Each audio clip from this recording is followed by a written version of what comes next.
इस test series में 15 दिन के अंदर इंडिया ने 13 दिन डोमिनेट करा है, ऑलमोस्ट जीते हैं 13 दिन। उसके बाद 3 मैच के बाद 2-1 इंडिया हार रही है सीरीज। कमाल ही है, मतलब है टेस्ट क्रिकेट डिफरेंट तरीके का ही फॉर्मेट है यार, एंड मतलब प्योरेस्ट फॉर्मेट जिसे कहते हैं ना वो है।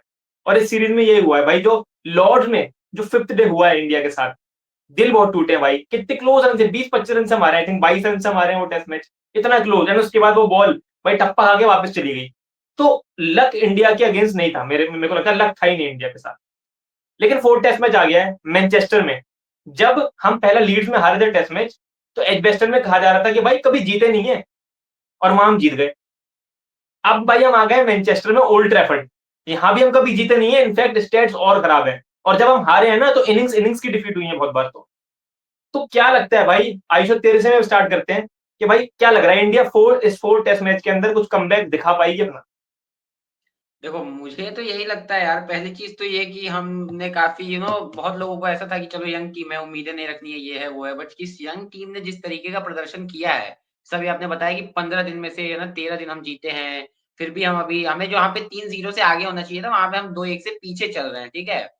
बट आई थिंक यार कि ठीक है, थोड़ा-सा चीज़ें अगर हम होल्ड कर पाते बेहतर तो हम यहाँ पे आगे होते।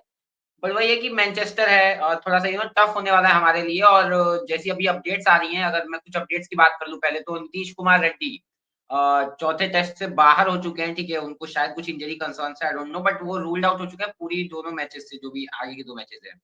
आकाशदीप और अर्शदीप सिंह को भी इंजरीज़ है कुछ, तो वो भी चौथा टेस्ट नहीं खेल पाएँगे। करुण नायर ड्रॉप होने वाले हैं। जसप्रीत बुमराह चौथा टेस्ट खेलेंगे। दीज़ आर द अपडेट्स, तो थोड़ा अपडेट दे देता हूँ। बाकी हाँ, अगर आकाशदीप और अर्शदीप दोनों ही नहीं खेलने वाले हैं, आकाशदीप अच्छा कर रहे थे, तो आई थिंक उनकी जगह पे अंशुल कंबोज, जिनको इंक्लूड किया गया है स्क्वाड में, वो खेल सकते हैं, ठीक है? तो बेसिकली मैं ये कहना चाहता हूँ कि हमारी जो टीम है वो थोड़ी-सी 19-20 हो जाएगी पिछले वाले जो टेस्ट मैच हुआ था लॉर्ड्स में उससे। लेकिन स्टिल मुझे लगता है कि इस टेस्ट में ना इंडिया कुछ वैसा करेगी जो शायद नहीं हुआ है अभी तक। जैसा हमने एजबेस्टन में किया था, जो अभी तक हमने कभी वहाँ पे जीत नहीं हासिल की थी, लेकिन इन लड़कों ने जीत हासिल करी वहाँ पे। तो मुझे लगता है कि इस बार भी कुछ ऐसा ही होने वाला है। पहला टेस्ट मैच हम हार गए थे, दूसरे में हमने कमबैक किया। तीसरा टेस्ट मैच हम थोड़ा-सा रह गए, बट चौथे में मुझे लगता है कि फिर से ये टीम कमबैक करेगी और 5वां टेस्ट मैच फिनाले होगा रादर देन अ फॉर्मेलिटी। सो अच्छा बताओ क्या है, मैनचेस्टर में जो कंडीशन रहती है वो कैसी रहती है, एक बार जरा उस पर भाई डिस्कशन कर लेते हैं। यहाँ पे अच्छा ना बाउंस बढ़िया मिलेगा, तो जसप्रीत बुमराह, मोहम्मद सिराज, कुछ हद तक अगर प्रसिद्ध कृष्णा खेल जाए, बट वो ये उनका टप्पा ठीक नहीं है, और बाउंस का करेंगे क्या जब वो लेंथ पे डालेंगे नहीं बॉल। तो ठीक है, प्रसिद्ध कृष्णा को साइड कर दे, बट यहाँ पे अच्छा बाउंस मिलेगा। तो जोफ्रा आर्चर को भी अच्छा बाउंस मिलेगा, वो भी हमको पता है। पिच, अब पिच की गारंटी नहीं कैसी होगी, लेकिन स्पिन भी होती है भाई यहाँ पे बॉल टर्न भी अच्छी होती है। तो उस केस में अगर आप सोचो कुलदीप यादव क्या आ सकते हैं, टीम के अंदर एड ऑन हो सकते हैं। भले ही वॉशिंगटन सुंदर ने तो भाई कोई गलती करी नहीं है ऐसी कि जो वो ड्रॉप हो जाए, बैट से भी ठीक ठाक परफॉर्मेंस था। एंड विद द बॉल तो भाई उन्होंने कम से कम 5-6 विकेट लिए पिछले टेस्ट मैच में लॉर्ड्स में। तो क्या लगता है भाई तेरे को कि कुलदीप यादव का कोई चांस है एक तरीके से, कि स्टार्टिंग से बात हो रही है पहले टेस्ट मैच से, कुलदीप खिला दो, कुलदीप खिला दो, अभी तक कोई दूर दूर तक लगा नहीं कुलदीप खेलेंगे? हाँ यार, मैं भी वही सोच रहा हूँ। जैसे देखो, कुलदीप यादव को खेलना तो चाहिए, बट वही है किसकी जगह खिलाओगे, क्योंकि अब आपने वॉशिंगटन सुंदर को पहले ला दिया। उन्होंने जब अपना पहला टेस्ट मैच खेला तो उन्होंने बैट से परफॉर्म किया, सेकंड में बॉलिंग से परफॉर्म कर दिया। तो कोई ऐसा पॉइंट नहीं है ना कि आप बोल लो कि चलो यार वॉशिंगटन सुंदर को हम बैठा देते हैं। और आप वॉशिंगटन सुंदर, रविंद्र जडेजा के साथ तीसरा स्पिनर तो नहीं ही खिलाओगे ना, फिर तो एकदम ही बेवकूफी हो जाएगी। अगर कुलदीप यादव को लाना है तो फिर आपको वॉशिंगटन सुंदर को बिठाना पड़ेगा, क्योंकि जडेजा को आप नहीं बाहर बैठा सकते हो। तो कॉम्प्लिकेटेड डिसीजन है, बट मुझे लगता है अगर टीम का बैलेंस बन रहा है कुलदीप यादव को लाने से, तो व्हाई नॉट, है ना? क्योंकि देखो कई बार ऐसा होता है कि प्लेयर तो अच्छा कर रहा होता है, लेकिन किसी और प्लेयर की जो ज़रूरत है वो ज़्यादा होती है, तो प्लेयर को ड्रॉप इसको करना नहीं बोलेंगे, रिप्लेसमेंट है क्योंकि ज़रूरत है।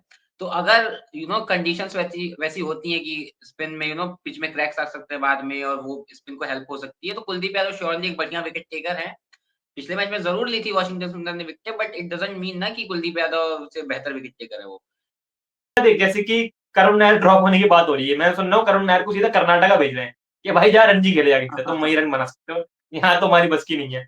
तो करुण नायर की जगह जो मेरा स्टार बॉय है साई सुदर्शन, उसको जगह मिलती दिख रही है भाई, क्योंकि अब तो दे दो यार। ठीक है पहले टेस्ट मैच में रन नहीं बने जब रन बनाने चाहिए थे, चल लिया, वो लेग स्टंप पे आउट हो गया 2 बार, बट स्टिल मेरे को लगता है साई सुदर्शन को मौका मिलना चाहिए। पर अभिमन्यु ईश्वरन तो सब अभिमन्यु ईश्वरन को क्या है ना, अभिमन्यु ईश्वरन ओपन करते हैं यूजुअली, तो ओपनिंग में तो कोई चांस नहीं है और 3 नंबर पे मेबी उनको शिफ्ट करना पड़ेगा थोड़ा बहुत। अगर 3 नंबर के लिए साई सुदर्शन ही उस हिसाब से फिर वो थोड़ा सही रहेंगे, है ना? अगर करुण नायर की जगह पे किसी को खिलाना है तो बट मुझे लगता है कि चलो यार उस बंदे को इतने साल बाद अगर आपने मौका दिया ही है और अगर आप उसमें ट्रस्ट दिखा रहे हो, तो दे दो एक पूरी सीरीज़ 2 मैचेज़ और बचे हैं, 2 मैचेज़ में खिला के देख लो what do you do? But अगर वो नहीं कुछ अच्छा कर पाते हैं तो ऑब्वियसली आपके पास रास्ता है, बाकी तो जैसी अभी अपडेट्स आ रही हैं, जैसा अभी माहौल चल रहा है, आई थिंक वो ड्रॉप होंगे और वो ड्रॉप होते हैं तो आई थिंक साई सुदर्शन को ही चांस देना फिर वाजिब रहेगा क्योंकि उन्होंने डेब्यू भी कर लिया है अपना और वो अभी पोटेंशियल प्लेयर है तो आई थिंक उनको ही देना चाहिए।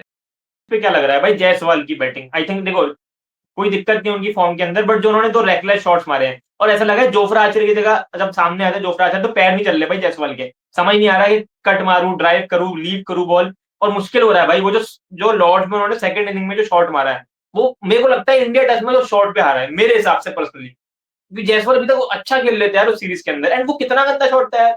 वो ऑफ साइड की बॉल थी, वहां से पता नहीं कौन सा होकिया पुल मारने की कोशिश करी, बॉल टॉप एज लग गया। तो मेरे को लगता है वो एक शॉट था जहां पे इंडिया ने कॉन्फिडेंस लूज करा। उसके बाद भी 40 से 30 रन की पार्टनरशिप हुई थी करुण नायर एंड केएल राहुल के बीच में, बट वो शॉट मेरे को लगता है अगर वो नहीं मारा गया होता तो शायद थोड़े रन बनाते एंड शायद हम जीत जाते हैं अगर स्टार्ट अच्छी मिल जाती ओपनर से।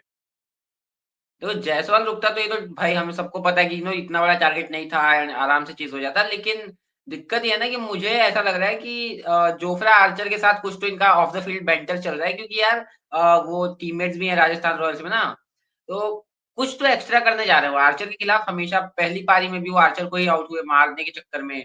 दूसरी पारी में आर्चर को पहली गेंद ही शायद थी, पहली या दूसरी गेंद जो भी हो, पहले ओवर में ही मारने के चक्कर में आउट हुए। तो आई थिंक वो ओवर अग्रेसिव होने की जो कोशिश है वो बैकफायर कर रही है और आई डोंट थिंक सो कि वो करना चाहिए। जैसे जायसवाल का गेम वही निकलता है भाई, जो सेट होके मारते हैं टेस्ट क्रिकेट में।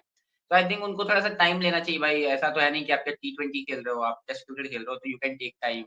और वो ईज़ी नहीं होने वाला है कि आप पहली गेंद से मार दोगे, टेस्ट क्रिकेट है ना। तो वो बैकफायर करेगा और आई थिंक ये जायसवाल को भी समझ में आता है, तो I think he will shift. यहाँ जीत सकते हैं। अब एक बात और कर लेते हैं भाई, टीम अभी प्लेइंग 11 पे पहुंचते हैं सीधा, क्योंकि ये वीडियो हम छोटा रख रहे हैं इसलिए प्लेइंग 11 में पहुंचते हैं। भाई ओपनर तेरा कौन है? और देखो मेरे ओपनर्स भाई ऑब्वियसली यार केएल राहुल या यशस्वी जायसवाल ही हैं, उसमें तो कोई डाउट ही नहीं है ना। हाँ दोनों वो ही है। ओपनर्स। हाँ देखो नंबर मेरी 3। पूरी टीम ही वही है, मैं प्लेइंग 11 ही डिस्क्लोज़ कर देता हूँ। मेरी पूरी टीम हाँ में ठीक। सिर्फ 1 या 2 चेंजेस है। अगर करुण नायर को ड्रॉप पे मेरा तो मतलब पर्सनल चॉइस है कि मत ड्रॉप करो, ठीक है? दिया है तो दे दो चांस। अगर नहीं ड्रॉप कर ऊपर रहे से हो तो बता साई अपनी टीम, सुदर्शन। वन से बता, ओपनिंग से बता पूरी टीम अपनी।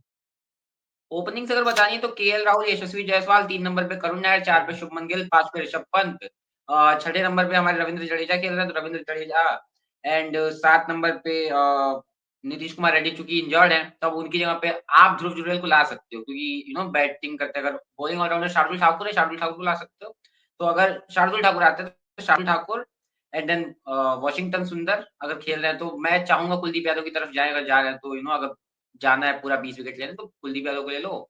9, 10, 11 हमें पता ही जसप्रीत बुमराह, अंशुल कंबोज एंड मोहम्मद सिराज तो यही है मेरी प्लेइंग। हाँ मतलब मेरी भी टीम काफी हद तक सेम ही है, बस मैं सोच रहा हूँ कि आई थिंक शार्दुल की जगह पे भाई वो एक प्रॉपर बैटिंग बैटिंग खिलाएं तो बेटर है। ध्रुव जुरैल को खिला दो भाई, क्योंकि थोड़ा सेफ रहेंगे ना हम। शार्दुल को खिला मतलब शार्दुल ने फिर पता लगा बॉलिंग भी ठीक नहीं करी, फिर उनसे वो भी नहीं हुआ।